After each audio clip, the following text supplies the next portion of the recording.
This is an exclusive Spyderco Shaman, the BladeHQ exclusive.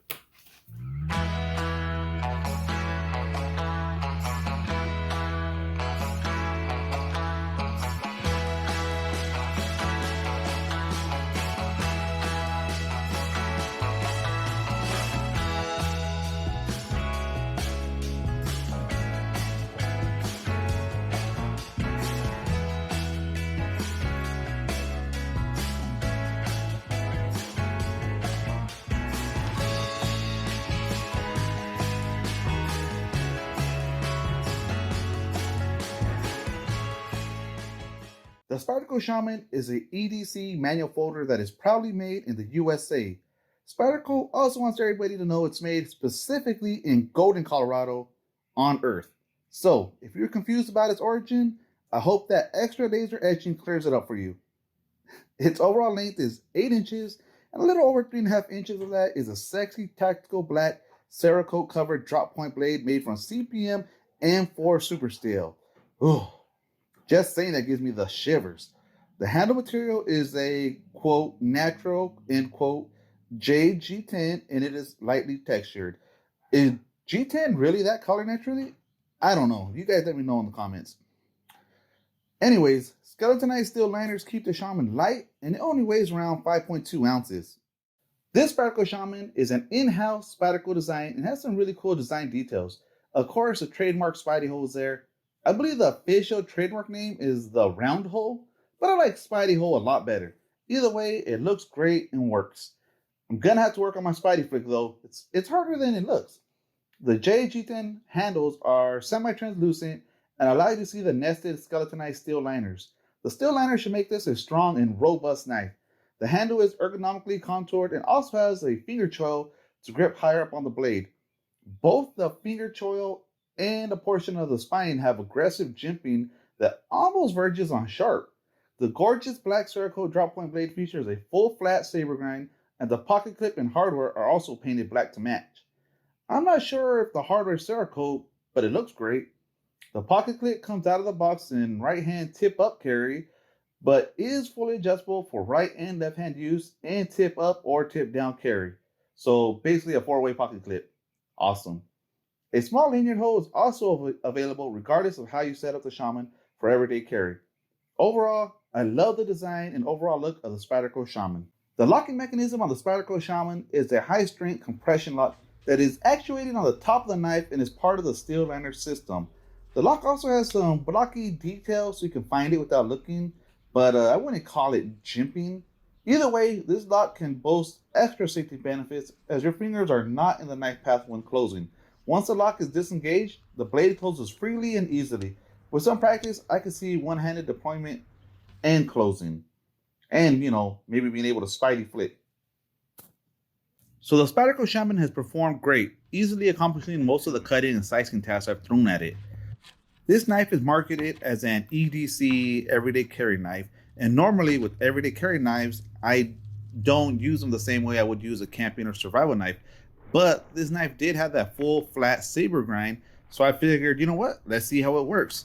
So I put it to work on a branch that I had in the backyard, and it honestly did not perform very well, feather sticking or chopping.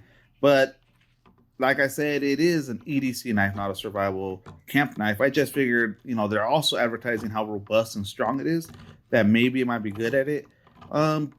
So, it'll do in a pinch, but I would use something, maybe a fixed blade knife to do that kind of task. But other than that, it cut all the rope easily. I had a little bit of issue with the paracord here and there, but it's just knowing how to work the blade, what part of the knife edge to use, and making sure you got a good grip. And so far, that blade hasn't dulled at all. It's pretty impressive, to be honest. The only other issue I would say with this knife, though, is the knife clip. It was a little bit uncomfortable in the hand when I really got to, torquing on it.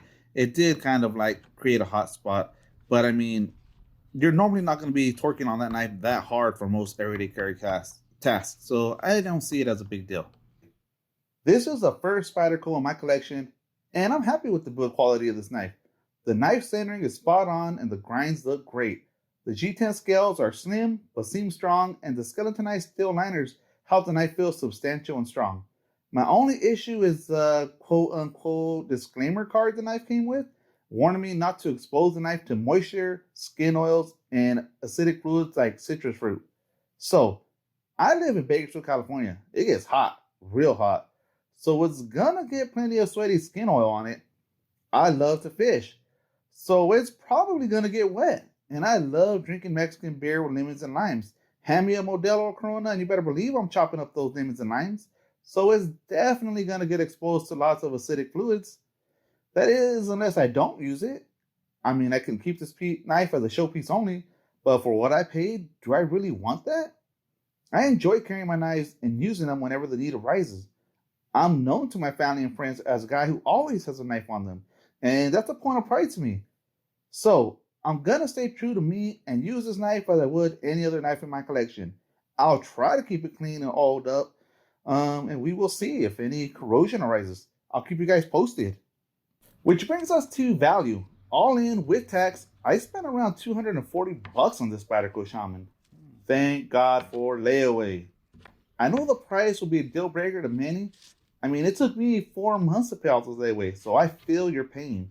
I can hear your wallets crying already, and I don't blame them. So, is it worth the money and time I spent on it? I mean, I can only speak for myself, but I think I got my money's worth. The CPM M4 steel was a long time goal of mine to add to the collection, and Spyderco did it right on this blade. I love the look and versatility of a drop point, and Spyderco's design just bangs it out of the park. Simple yet sophisticated and extremely useful. The JG10 is flat out cool and a premium touch, and as always, I'm a sucker for the black Cerakote finish. Not to mention the exclusivity of this limited edition elite version of the Shaman. They could have packaged it in a nicer box, but I really love the included letter detailing the exclusiveness and special features of this knife. My only worry is the upkeep required with the steel. Nobody wants to spend so much on a knife and have to choose whether to use it or not. So if you only had so much to spend on a primary blade, I would probably look for other more affordable options. Unless, that is, you're a well-off collector or you're just really good at knife maintenance. Either way, the question is moot, as this limited edition elite version of the Shaman sold out in record time and is currently unavailable at BladeHQ. Sorry, guys. Now it's time to get into the knife review score of the Spyderco M4 Shaman. The Spyderco Shaman is a drop point EDC blade made out of CPM M4 steel. Super steel. I love it. So I gave that a 9 out of 10. Almost the highest you could get. The only thing that holds me back is I'm a little, scared of its corrosion resistance. I really don't want it to rust. Moving on is the handle and scales category. It got some really nice JG10 scales. I love them. They have a good little contour on them, so the grip feels nice. But they are a little bit slick, so I gave it a 7 out of the 10. Now, value, this category goes up to 10 points. It's an expensive knife, and it does everything well, and it's exclusive, and it looks great, and it has premium materials. But, I mean, is it worth the money, especially if you're scared it's going to rust all the time? So, due to the price, I gave it a 4 out of the 10. It got a good warranty, but it won't cover the rust, so keep that in mind. The next category is centering / build quality. This is the first Spyderco I've ever owned, and it's a beast. It feels very well made. I'm really impressed by the build quality. Everything seems nice and tight, functions properly, and the centering is spot on. So I gave it the full 3 points for that. It got the extra point as well for the DLC coating. I love that black Cerakote, and I know it's not always Cerakote, but I'm just gonna say it. I like saying it. It didn't get any bonus points for the hardware. They're painted black to match, but that wasn't fancy enough to wow me into giving it any bonus points. Next up is performance. The Spyderco M4 Shaman performed really well. Sometimes I had difficulty slicing through some paracord, but then it's basically just figuring out what part of the blade to use it. It's not going to be magic slicing through everything with ease, but I gave it a 6 out of the 10. I wasn't disappointed with the performance. I enjoyed it. It'll do all your EDC tasks, no problem. I'm not going to go into the individual slicing, chopping, piercing, slashing scores. We're going to jump right into the pocket presence portion. So this category just basically rates how does it feel in your pocket? Does it chew up your jeans? Is it hard to grab your keys out of your pocket when you're holding it? Things like that. So first off, it's a lightweight knife. Doesn't weigh down the pocket very much. Feels good in the pocket. Doesn't chew it up. So I went ahead and gave this the 4 out of the 5 extra points you could get for the sheath.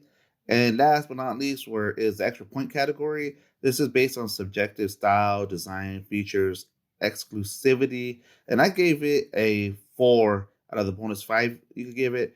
It looks good. It has just a classic drop point. It has that cool Spidey hole, the JG10. I'm just really digging its overall style. It's sweet.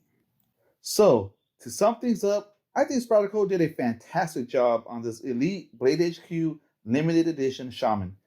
In my opinion, the design is classic and well done. The CPM M4 Super Steel gives me shivers and it is sharp as heck. The overall build quality feels great, and I really feel like I got more than my money's worth due to its exclusivity. Ooh, try saying that 5 times fast.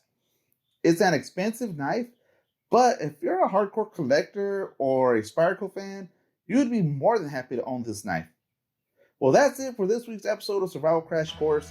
Thanks for watching. Please like and subscribe. And until next time, this is Omega Agent 661 signing out.